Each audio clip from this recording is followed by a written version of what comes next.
Quarta-feira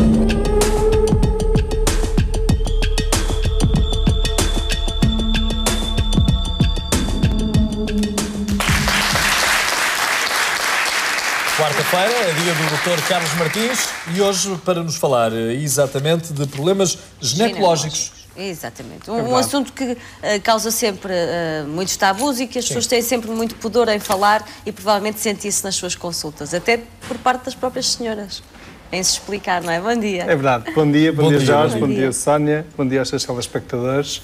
É realmente um problema muito comum, muito frequente, digamos, termos este tipo de queixa na consulta e também é verdade que ainda é frequente, por vezes, as senhoras atrasarem a ida ao médico, a ver se passa, com algum pudor, com algum receio, o que às vezes acaba por complicar um bocadinho a solução. Claro. E a relação entre paciente e médico masculino ainda deve trazer mais um obstáculo adicional, não é? É verdade. Eu confesso que por vezes sinto isso. É mais fácil quando já temos uma relação de continuidade, claro. Ao fim de alguns anos com as nossas pacientes, já existe essa confiança. Normalmente, neste tipo de consultas, por exemplo, em que efetuamos um exame ginecológico, fazemos-lo acompanhados por uma senhora enfermeira, sim, o que também dá alguma serenidade, até às vezes a própria preparação da mulher para a consulta é efetuada a sós com a senhora enfermeira e depois a senhora enfermeira chama-nos e então nós vamos, digamos, ao gabinete apropriado, ao local do gabinete apropriado onde tem a cadeira ginecológica, claro, para fazer a avaliação das senhoras. Estão aqui algumas senhoras para colocar algumas perguntas. Começamos pela Cecília Oliveira. Bom dia. Olá, Cecília, bom dia. É por causa destas infecções que se tem que fazer o Papa Nicolau? Ora bom, estas infecções que nós hoje vamos falar são muito comuns e muito frequentes, como eu já disse, mas na verdade não é por causa das infecções ou destas infecções que se faz o Papa Nicolau. O Papa Nicolau é um método de rastreio de cancro, do cancro do colo do útero. Estas infecções que nós vamos falar não têm qualquer relação com o cancro do colo do útero. O cancro do colo do útero é provocado por um vírus e não se manifesta com este tipo de problemas que vamos falar hoje, que envolvem corrimentos, desconforto, ardor, prurido vaginal. O Papa Nicolau, por vezes, ao ser efetuado, permite detectar que existe ali algum problema e que existe até alguma destas infecções. Mas não é com essa finalidade que ele é efetuado. Primeira dúvida tirada. Diana Esmeralda coloca a segunda pergunta. Diana, está ali atrás. Bom dia, doutor. O tratamento destas infecções implica tratar sempre o parceiro? Boa pergunta. É frequente nós termos que tratar o casal, a mulher que vem à consulta e que apresenta o problema, e também temos que tratar o seu parceiro. Contudo, nem sempre. Por vezes, existem situações em que não é necessário o tratamento do parceiro. De modo que essa decisão, é importante, no fundo, passar esta mensagem, nem sempre é necessário tratar os dois, essa decisão é tomada caso a caso, dependendo do tipo de infecção que estiver em causa. Sim, senhor, e delas já falaremos mais adiante. Terceira pergunta, Carolina Santos. Doutor, bom dia. É possível contrair estas infecções numa casa de banho pública? Essa dúvida é muito comum e é apresentada frequentemente na consulta. Eu diria que não é por aí. O problema que está, digamos, na base deste tipo de infecções é um outro tipo de problema. Por vezes, alguns destes micro-organismos já existem no corpo da mulher. Por vezes, podem ser contraídos através da atividade sexual, mas não pelos quartos de banho público, não há motivo para ter esse receio. Estas doenças em particular, mas outras podem ser contraídas nas casas de banho públicas? Muito poucas. Se nós tivermos aqueles cuidados, no fundo, mínimos de higiene, acho que não há motivo para termos receio de utilizar o quarto de banho nesse aspecto. Antes, pelo contrário, por exemplo, é mais problemática aquele tipo de situação em que a pessoa vai aguentando, quer do ponto de vista urinário, quer do ponto de vista intestinal, e que vai atrasando. Isso pode trazer mais problemas para a saúde da mulher se ela o fizer, digamos, no fundo, por ter receio de utilizar o quarto de banho público, do que o risco de contrair uma infecção no quarto de banho público. Então vamos tentar descobrir porque é que estas infecções aparecem, até para desvanecermos alguns dos mitos que permanecem Sim, e prevenir e tratar, não é? Claro. Podemos passar já ao slide seguinte. Vamos começar por um caso da consulta. Sim.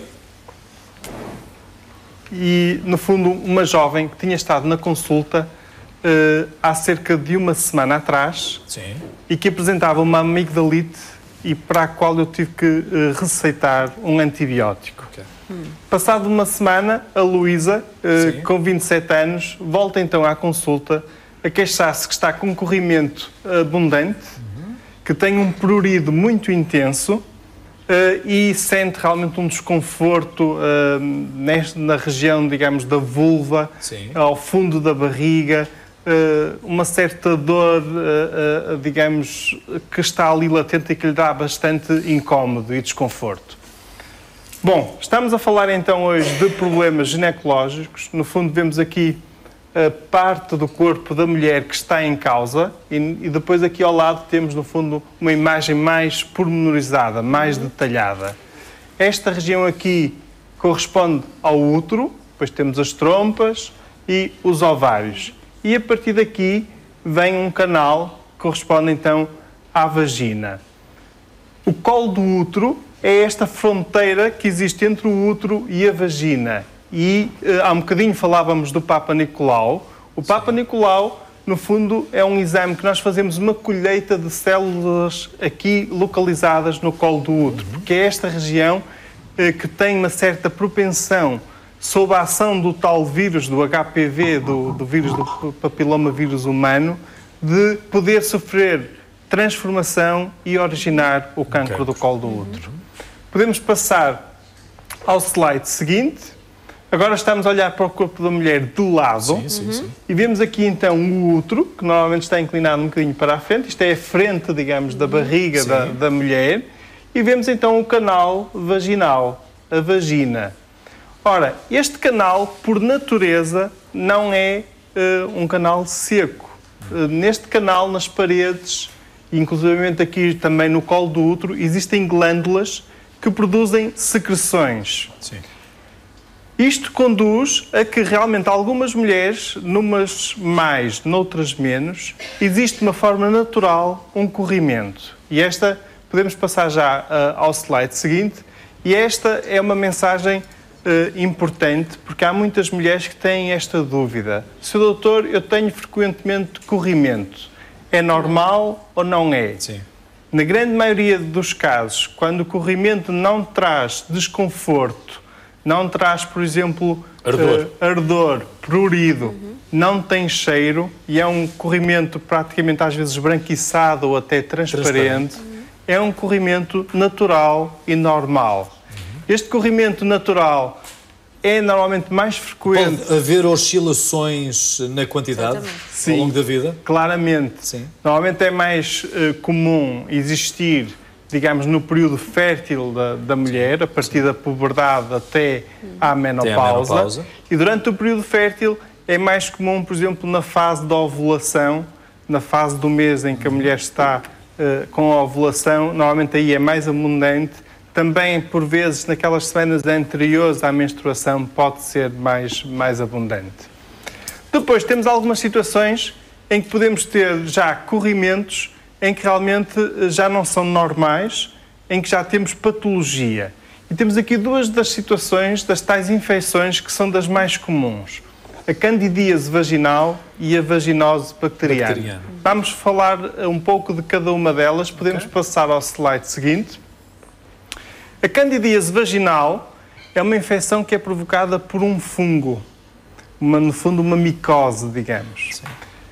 Chama-se Candida albicans, só por curiosidade.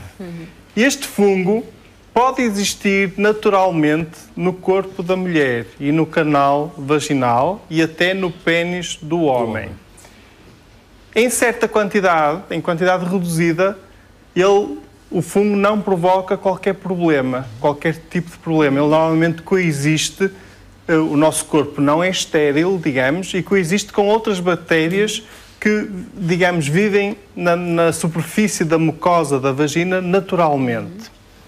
Qualquer situação que provoque um desequilíbrio, por exemplo, se eu tomar um antibiótico, tinha sido o caso da Luísa, se tomar um antibiótico, o antibiótico é verdade que vai atuar nas bactérias que estão a infectar a amígdala, mas pode ela ativar tinha outras, uma amigdalite, mas ele também elimina outras bactérias que existem no corpo humano. E, por exemplo, na vagina, ele vai eliminar as outras bactérias que estão a coexistir em equilíbrio com o tal fungo. Quando essas bactérias são eliminadas, o fungo ganha espaço para desenvolver em muito maior quantidade. E este desenvolvimento despoleta a crise de candidíase vaginal que trouxe a Luísa à consulta. Outro tipo de infecções, doutor, podem originar também, por exemplo, uma candidíase vaginal, tipo uma infecção urinária, por exemplo? Pode ser também uma consequência dessa infecção? Ou seja, estava a perguntar se a infecção urinária pode provocar a candidíase. Exatamente. Ora bom, essa pergunta é pertinente e é interessante. Não é a infecção urinária que provoca diretamente a candidíase. Pode coexistir uma situação de candidíase em que a mulher tenha, o mal-estar é tão grande que também sente dor ao urinar, em que tenha sintomas muito idênticos aos da infecção urinária. E isso, por vezes, leva-nos até a tratar empiricamente a tratar as duas coisas. Damos tratamento para uma possível infecção urinária, mas também damos tratamento para a candidíase vaginal. Mas não está uma coisa relacionada com a outra, não? Finalmente, ainda a respeito dessa pergunta, ao tratar a infecção urinária, como receitamos, prescrevemos antibiótico. É um 2 em 1, não é? Tratam a outra esse antibiótico pode vir a provocar, por vezes, o antibiótico é que pode, uma candidíase. Não é a infecção que provoca, mas o antibiótico para tratar a infecção que pode provocar a candidíase. A gravidez é potenciadora de alguma destas infecções? É comum, digamos, principalmente a candidíase vaginal, é muito comum. Isso tem a ver com alterações daquilo que nós chamamos o pH, que no fundo é o nível de acidez. O meio vaginal é um meio ácido. Qualquer alteração no corpo humano, e às vezes basta haver alterações hormonais, e a gravidez é uma dessas situações, que altere a acidez, que por exemplo diminua a acidez do meio vaginal, pode potenciar o crescimento deste fungo e originar este tipo de problemas.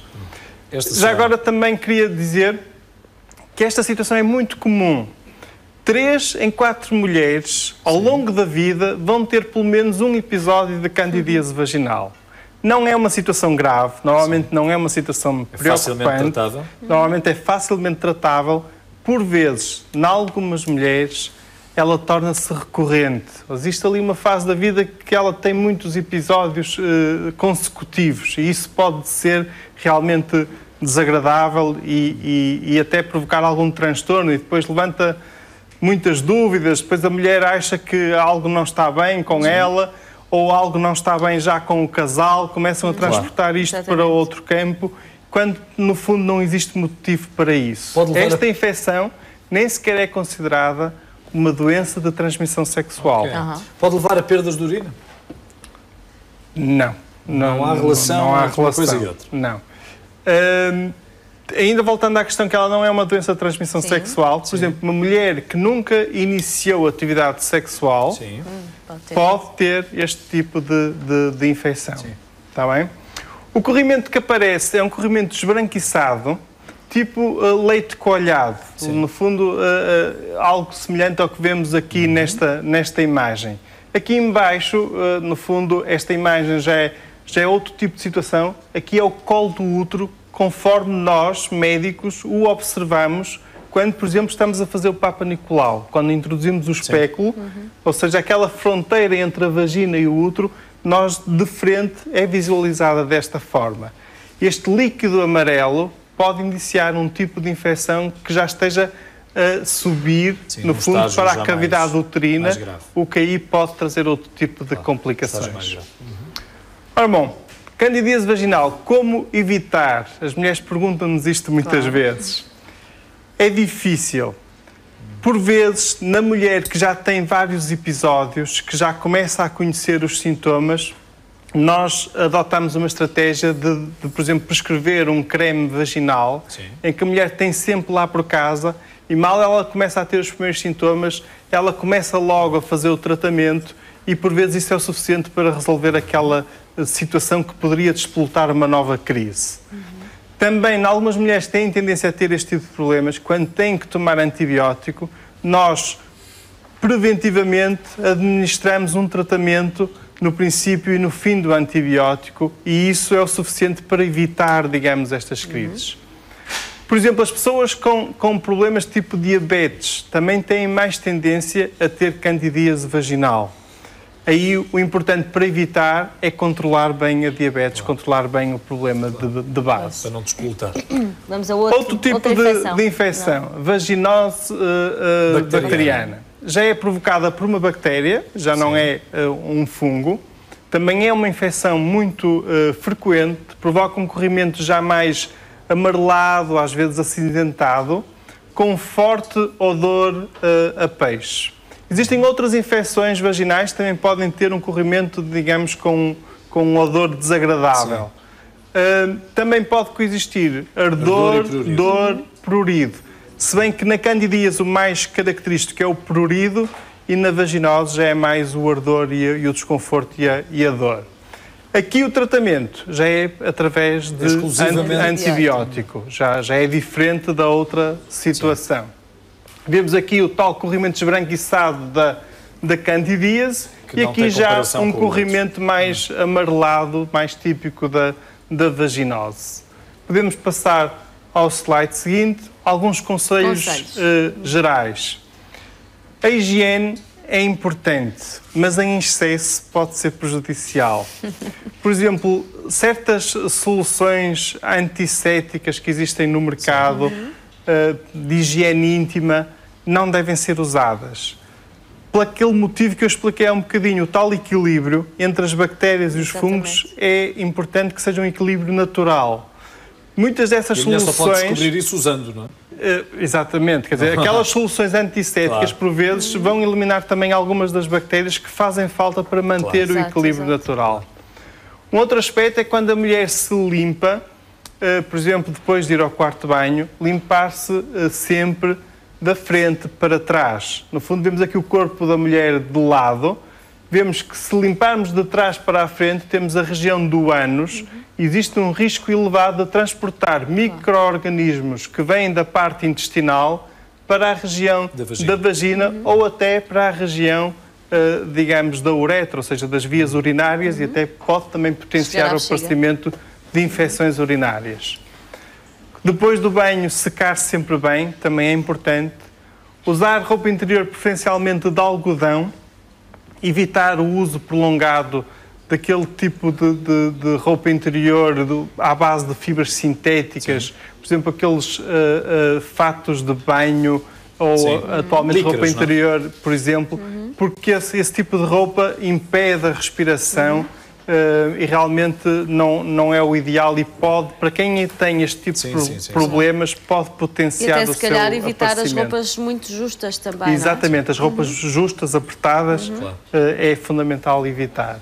Evitar também o uso de jatos de água dirigidos para a região vaginal, porque são prejudiciais, alteram o tal equilíbrio entre bactérias e fungos, inclusivamente podem transportar micro-organismos para cima, para a região uterina e aumentar o risco de complicar a infecção. No fundo, são conselhos Exatamente. Fáceis de cumprir. Era esta a mensagem que tínhamos hoje. Não, e são ocorrências normais na vida da mulher, porque há muitas mulheres que se envergonham, como a Sónia dizia, têm um imenso pudor em depois em partilhar, quer seja com o médico, quer seja com qualquer familiar, porque se julgam... Vão ser olhadas com desconfiança. Sim. Ou mesmo que o parceiro já não as deseje, pura e simplesmente porque estão debaixo de uma pressão inusitada, não é? E aí a mensagem é esta. O ideal é a mulher ir quanto antes. Quanto mais depressa vai ao médico, menos complicado se irá tornar a resolução do problema, no fundo. É isso, é o que se deseja. Dr. Carlos Martins, muito obrigado. Muito obrigada. Bom jogo, andando. Vamos lá ver.